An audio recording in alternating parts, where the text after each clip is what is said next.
kinuha nila yung budget ng DepEd at isa yan sa mga rason kung bakit ako nag-resign sa Department of Education. Hindi na ako papayag na sa susunod na taon, ganyan pa rin ang gawin nila at ako yung mananagot sa ginagawa nila. Kaya yan yung sinasabi ko, bakit pa tayo mag-question and answer dito para atakihin niyo ako? Ang masusunod lang naman sa budget, 2 tao lang. Diba? Ang susunod nun na halimbawa ko ay yung budget ng Office of the Vice President.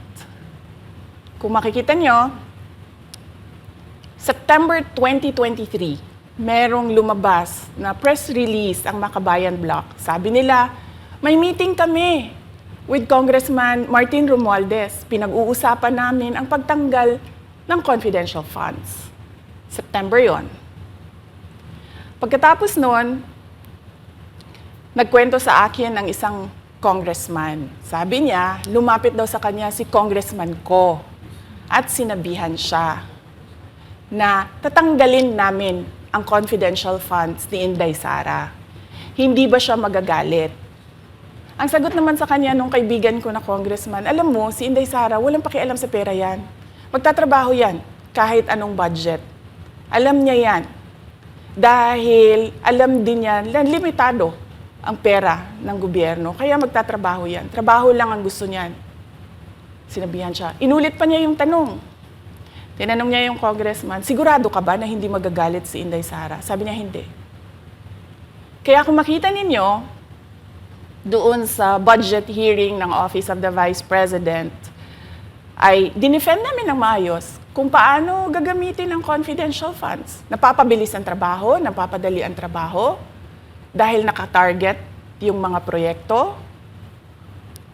Pero pagkatapos nung plenary namin sa House, ay kaagad na lumabas, di ba? Walang 2 oras lumabas ang statement ni Congressman Zaldico. Ano sabi niya?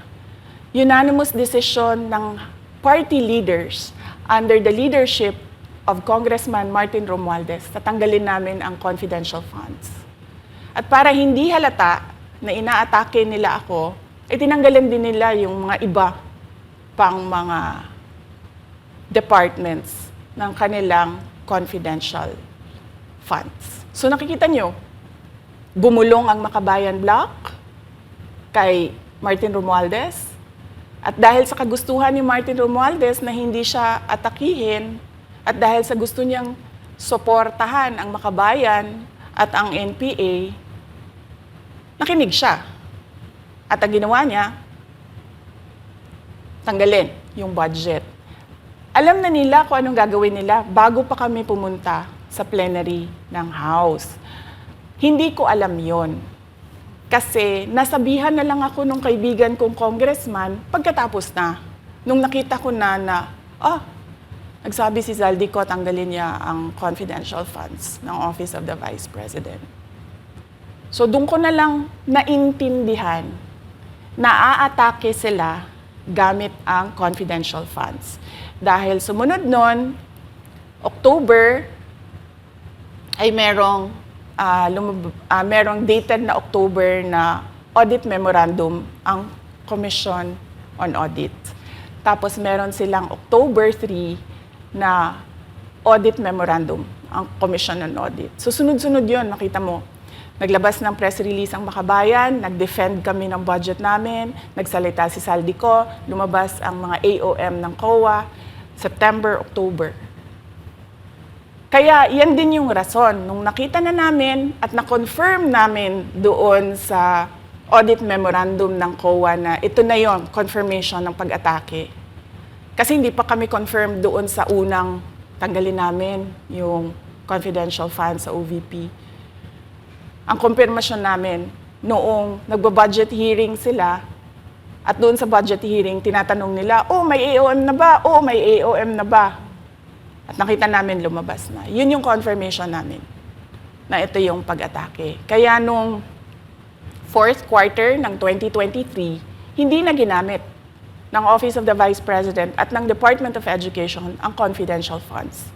Kasi sabi ko sa kanila, kahit gaanong tamang gamit natin dyan, gagawan nila ng mali yan. Bubutasin nila yan at aatakihin tayo gamit ang confidential funds. At ang patutuon nito, kung makita ninyo, noong House hearing, noong August 27, 90% ng mga tanong, confidential funds.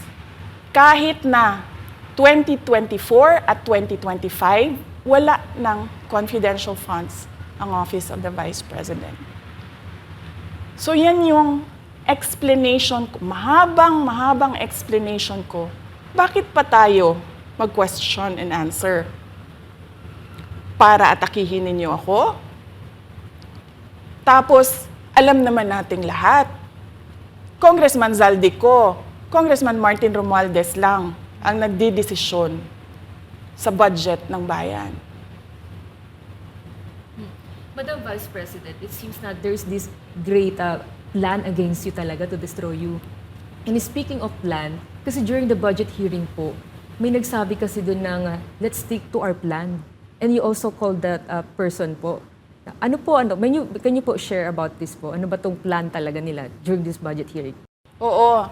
Doon sa budget hearing na nangyari noong August 27, nakita nyo na meron na silang nakahandang PowerPoint presentation, meron na silang nakahandang audiovisual presentation, meron na silang nakahanda na script na binabasa, at yung isa pa nga na congresswoman na sabi niya, wala akong panahon.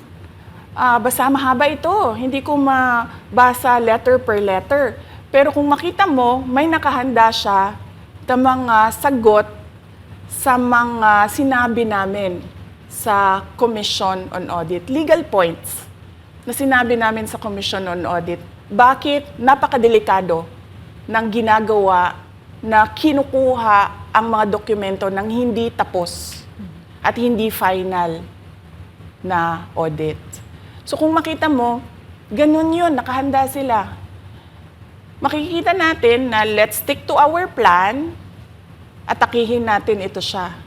Walang kinalaman sa kanyang Office of the Vice President 2025 budget proposal, kundi lahat ay may kinalaman sa confidential funds na matagal nang may kaso. 3 pa nga ang kaso sa Supreme Court. Matagal nang pinapa-audit nila at nagko-cooperate kami doon sa audit. Kaya makikita ninyo kung ulit-ulitin natin yung nangyari noong House budget hearing noong August 27. Meron silang plano na gamitin yon para siraan ako. At hindi lang sila tumitigil dyan. Kung makita ninyo, ngayon naman nasa DepEd budget sila ng pagsira ng pangalan ko. Kahit wala akong kinalaman doon sa mga observations ng Commission on Audit, sinasabi nila na kasalanan ni Inday Sara yan. At going back po dito sa budget hearing, Madam Vice President, kasi mukhang hindi talaga nagustuhan ng mga kongresista ang inyo pong naging sagot at naglabas nga po sila ng kanilang statement about pa din dito sa confidential fund. And itong si Franz Castro, nagsabi siya dito nga daw ay posibleng ito ay isang impeachable offense. Ano pong reaction niyo dito? Hindi na bago ang usapin ng pag-impeach sa akin. Kung babalik tayo nung nakaraang taon, ay nagsalita na si Franz Castro noong November 2023. Nagsabi na siya, ay pinag-uusapan namin ang impeachment ni Inday Sara. At nagbigay siya ng mga basehan doon sa ifa-file daw nila na impeachment. Kaya tuloy-tuloy lang yan na pinag-uusapan openly diyan sa House of Representatives ang impeachment. At lagi nandyan sa gitna si Franz Castro sa usaping impeachment sa akin. Unang-una, walang misuse ng confidential funds, walang misuse ng funds ng Department of Education. Kaya ngayon ay pinipilit nilang gawan ng basihan yung mga sinasabi nila na impeachment sa akin. Kaya hindi bago yan na pinag-uusapan ang impeachment. Kasama yan sa plano nila laban sa akin.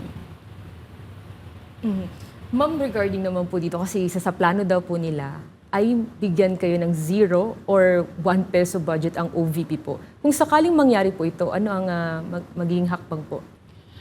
Narinig din namin na merong defunding, i-defund daw ang Office of the Vice President budget. Narinig din namin na posibleng piso lang ang ibigay na budget sa Office of the Vice President. Handa ako sa Office of the Vice President na magtrabaho kahit walang budget.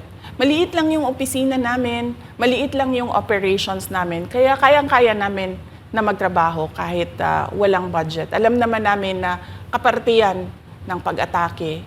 Kaya kami, tutuloy-tuloy lang din kami sa kailangan namin gawin para sa bayan. Madam Vice President, panghuli na lang po, no? Sa kabila po ng nararanasan ninyo na pag-atake, kaliwat kanan, at ang kalagayan po ng ating bansa, ano po ang inyong mensahe sa ating mga kababayan? Unang-una mensahe ko sa ating mga kababayan, huwag silang magpadala sa ingay ng politika. Kung makikita natin sa kasaysayan, lagi talagang inaatake ang Vice President dahil siya yung tinitingnan ng mga tao na baka magiging sunod na presidente. So lahat ng mga gustong tumakbong presidente ay uunahin nila atakihin talaga ang Vice President. Kaya huwag sila magpadala sa ingay ng paninira at politika. Pangalawa, isa-isahin nila ang bawat papel sa budget ng 2023 at 2024 at 2025. At pangatlo, kailangan magkaisa tayo na tumulong sa mga nangangailangan. Dumadami ang naghihirap na mga pamilya. Dumadami ang nakakaranas ng gutom. Kaya kaya kami tutuloy din ang trabaho namin kahit walang budget. Dahil alam namin na yan yung pinaka-importante sa ngayon. Na matulungan yung mga kababayan natin na naghihirap at walang makain. Yan yung totoong problema ng bayan natin. Once again, ma'am, maraming salamat po sa pagkakataong pinagkaloob niyo po sa amin at nabigyang linaw po ang mga isyong ngayon na headlines po sa iba't ibang media. Maraming salamat po ni Madam Vice President. Thank you very much. Shukran.